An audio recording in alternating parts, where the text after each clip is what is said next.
Assalamualaikum warahmatullahi wabarakatuh. Halo semuanya, salam sejahtera. Perkenalkan, saya atas nama Nur Adinda dengan NIM 24601025. Saya merupakan mahasiswi Universitas Indonesia Timur Makassar. Dalam video ini saya akan membahas tentang studi kasus perdagangan internasional di Indonesia. Sebagaimana kita ketahui, Indonesia berada dalam posisi strategis, namun penuh tantangan dalam pasar global. Hal ini saya akan membedah fenomena ini melalui analisis dua kebijakan perdagangan yang krusial. Baik teman-teman, kita masuk di teori dasar apa itu perdagangan internasional. Sebelum melangkah lebih jauh, kita harus memahami esensi dari perdagangan internasional. Secara teoritas, hubungan kegiatan ekonomi antar negara yang diwujudkan dengan adanya pertukaran barang maupun jasa atas dasar kesepakatan bersama. Mengapa negara melakukannya? Karena tidak ada satupun negara yang benar-benar bisa memenuhi seluruh kebutuhannya sendiri secara efisien. Ada perbedaan sumber daya alam, tingkat teknologi, dan modal. Namun, di balik keuntungan seperti perluasan pasar, perdagangan internasional membawa tentang besar, yaitu persaingan yang tidak selalu seimbang. Inilah mengapa pemerintah perlu mengintervensi pasar melalui kebijakan-kebijakan tertentu. Baik, di sini kita akan menganalisis kebijakan tentang proteksi perdagangan.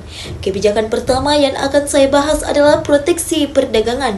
Pengertian mendalam dalam proteksi perdagangan adalah kebijakan pemerintah untuk melindungi industri domestik dan persaingan barang impor yang berlebihan.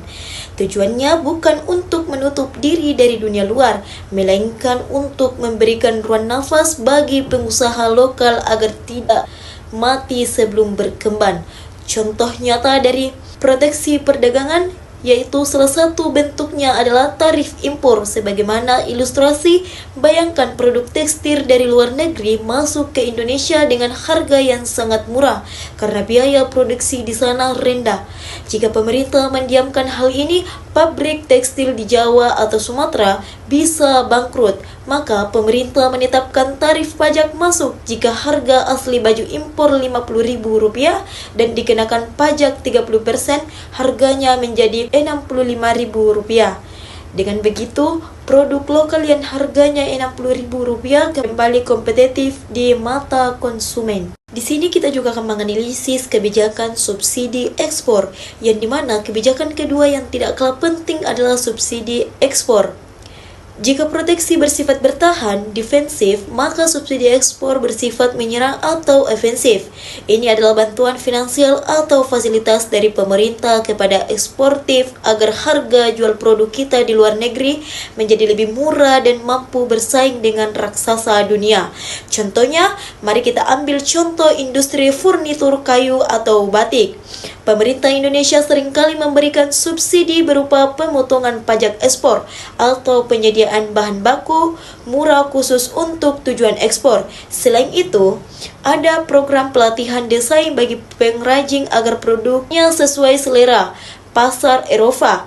Dengan subsidi ini, pengusaha kita bisa menjual barang berkualitas tinggi dengan harga yang masuk akal di pasar global, sehingga volume berjualan meningkat dan devisa negara bertambah. Baik teman-teman, menurut pribadi saya, berdasarkan analisis di atas, saya berpendapat bahwa kebijakan proteksi dan subsidi ekspor sangat menguntungkan bagi posisi ekonomi Indonesia, terutama sebagai negara berkembang. Alasannya ada 3, yaitu perlindungan UMKM. Sektor UMKM adalah tulang punggung ekonomi kita. Tanpa proteksi, mereka akan tersapu oleh barang-barang pabrikan skala besar dari luar negeri. Yang kedua, kedaulatan ekonomi. Dengan mendorong ekspor melalui subsidi, kita tidak hanya menjadi bangsa pembeli atau konsumen, tapi juga bangsa penjual atau produsen. Ini meningkatkan martabat ekonomi kita di mata internasional. Yang ketiga, keseimbangan neraca perdagangan. Strategi ini membantu memastikan bahwa nilai barang yang tidak kita jual atau kita ekspor sebisa mungkin lebih besar daripada barang yang kita beli atau diimpor. Sebagai kesimpulannya, dari materi yang saya paparkan pada video ini atau studi kasus yang saya paparkan, dalam kebijakan perdagangan bukanlah tentang menutup diri, melainkan tentang mengatur strategi agar industri dalam negeri bisa tumbuh kuat sebelum benar-benar bertarung di pasar bebas dunia.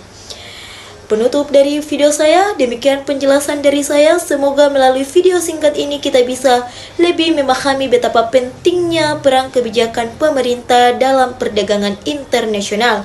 Terima kasih atas perhatiannya. Sampai jumpa. Wassalamualaikum warahmatullahi wabarakatuh.